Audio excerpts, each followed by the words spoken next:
Behind me is the Isuzu MU-X for everyone, the mid LSA. Let's do a review.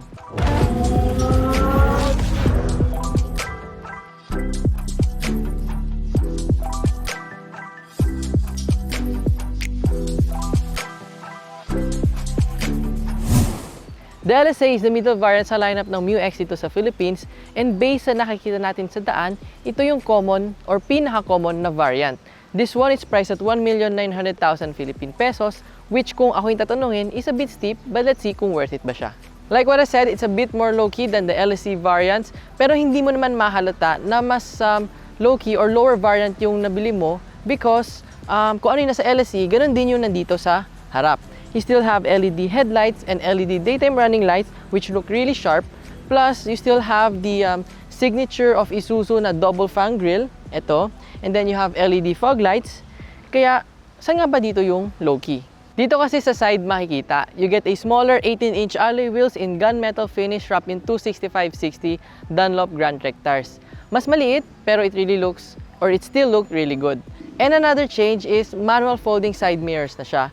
And the rest is still the same. At the back, ganun pa rin naman yung LSA. It looks exactly the same as the LSE. You still have LED taillights, and then meron kang fog light dito sa bumper, and then you have parking sensors and reverse camera.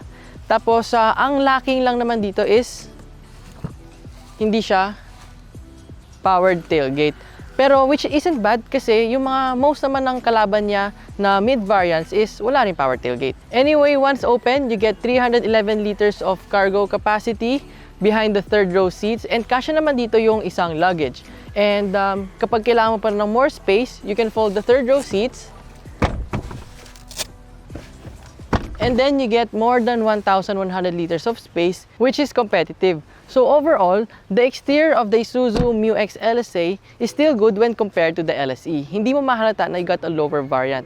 As for the MU-X in general, definitely one of the best looking SUVs. Inside is where you'll feel na this is a lower variant when compared to the LSE.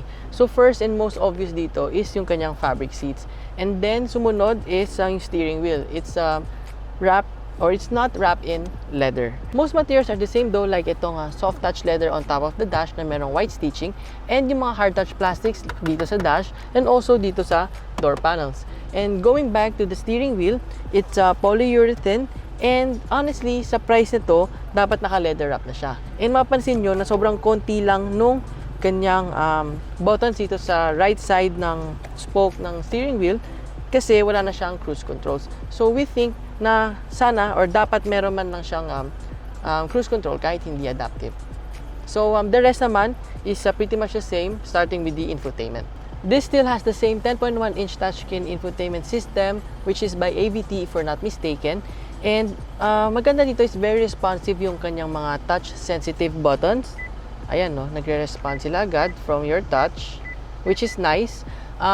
Pero like what sinabi ko sa LSE na review namin, yung graphics ng display niya is parang medyo overexposed and kulang sa contrast. But still, okay siya kasi it has Apple CarPlay and meron din siyang Android Auto. So, yun, which saves it a bit from the not so good graphics. And of course, dito rin natin makikita yung display ng reverse camera, which by the way is malaki-malaki siya, itong buong screen. So, it's really helpful. Pero still, pwede pa rin nila i-improve yung graphics ng display niya. And expected naman na reverse camera lang yun nandito, pero narinig namin na may plan si Isuzu na lagyan ng 360 cam yung mga units nila. And we wish sana pati itong mid-variant, lagyan din nila ng 360 cam. Below, you have the same dual-zone automatic climate controls na meron siyang sariling display. And at first, diba, like before, sabi namin na confusing siya.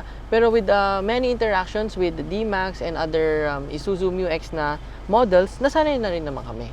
And then, back to the seats, it's now wrapped in fabric, which is expected from a mid-variant, pero not from a 1.9 million na sasakyan.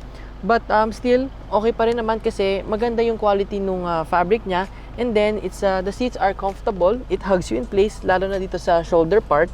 And yun, hindi siya pangit. Okay siyang gamitin.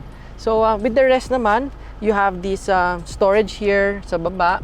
Meron ka mga USB ports. Meron tayong cup holders dito sa aircon and also dun sa side na yon. And then, meron ka pang storage here sa dashboard.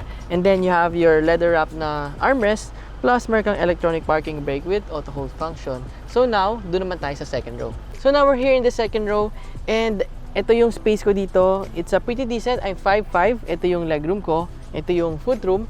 Tapos sa headroom naman, pretty decent na rin. And yung space dito, it's already fixed kasi hindi na namumove yung mga seats natin here. But still, malapad pa rin siya and spacious.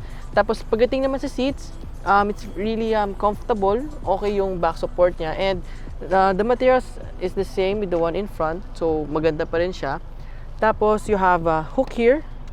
And then you have 2 back pockets. May storage ka and 2 USB ports. And then for your aircon, nandito sila sa taas. And yung controls nandito din.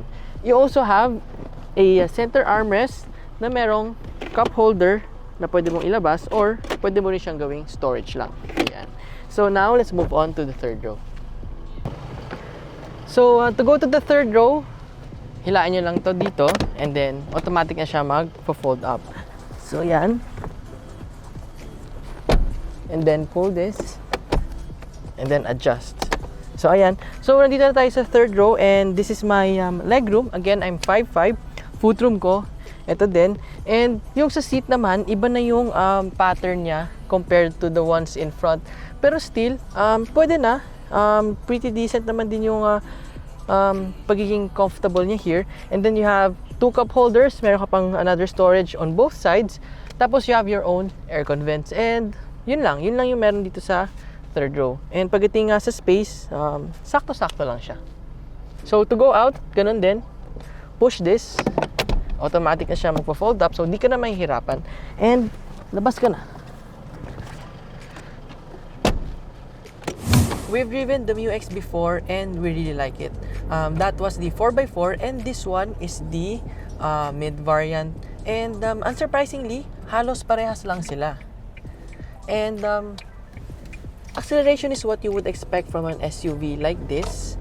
Power and torque are plentiful and hindi mo mafe-feel or never mo mafe-feel na kukulangin siya. And like what I've said before, there are times na it will sound slow because of the shifting, pero illusion lang yun.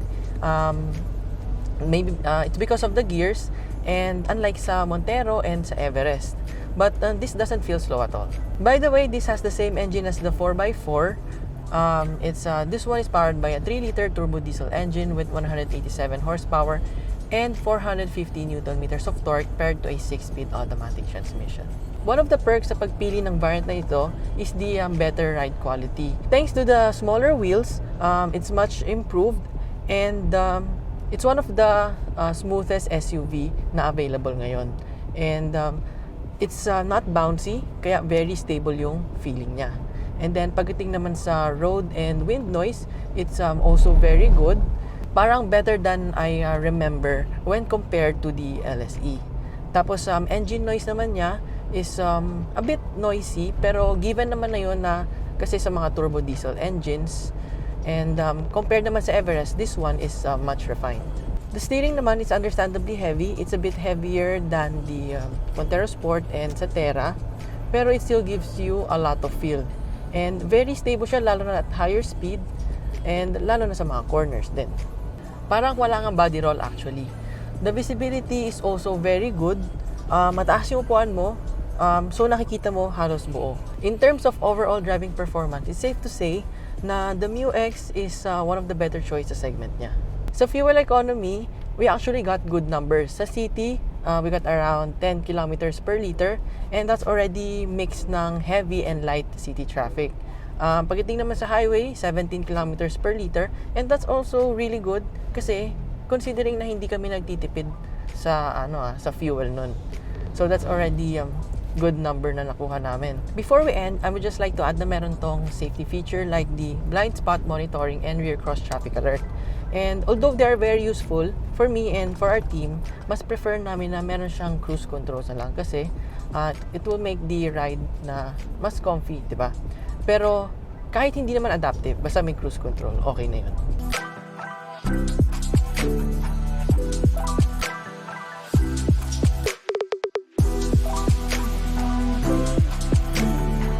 Now, before we really end, here are some things we think Isuzu should improve with the MU X LSA. First is equipment. For just a little bit more, the Montero Sport GT 4x2 and Black Series variants are way better deals with better appointments and equipment. Next is the infotainment. While okay naman, nothing really beats having the OEM screen from international markets. Finally, a 360 camera would really be nice to have considering the MU-X feels bigger than its competitors. Of course, the MU-X is really a good SUV and here's 3 things we love. First, the looks. Isuzu did a great job when it comes to design kaya sinabi ko kanina na isa to sa pinakamagandang SUV ngayon in terms of design. Next, the engine. It performs really well and knowing Isuzu, this is gonna last a lifetime. Finally, the overall package. Kahit may pagkukulang, it really gives you everything you already need. Yung mga kulang, mga wants natin. Even in lower variant form, the Isuzu MU-X is still a good choice for its segment. It offers a great balance of LSE premium and LS utility. Also, kasama dun yung upmarket feels while driving on the road. And syempre, kasama na sa package yung Isuzu durability. That already makes ng heavy and light city traffic. And then sa highway naman, around 17 kilometers per liter. Mali, liter.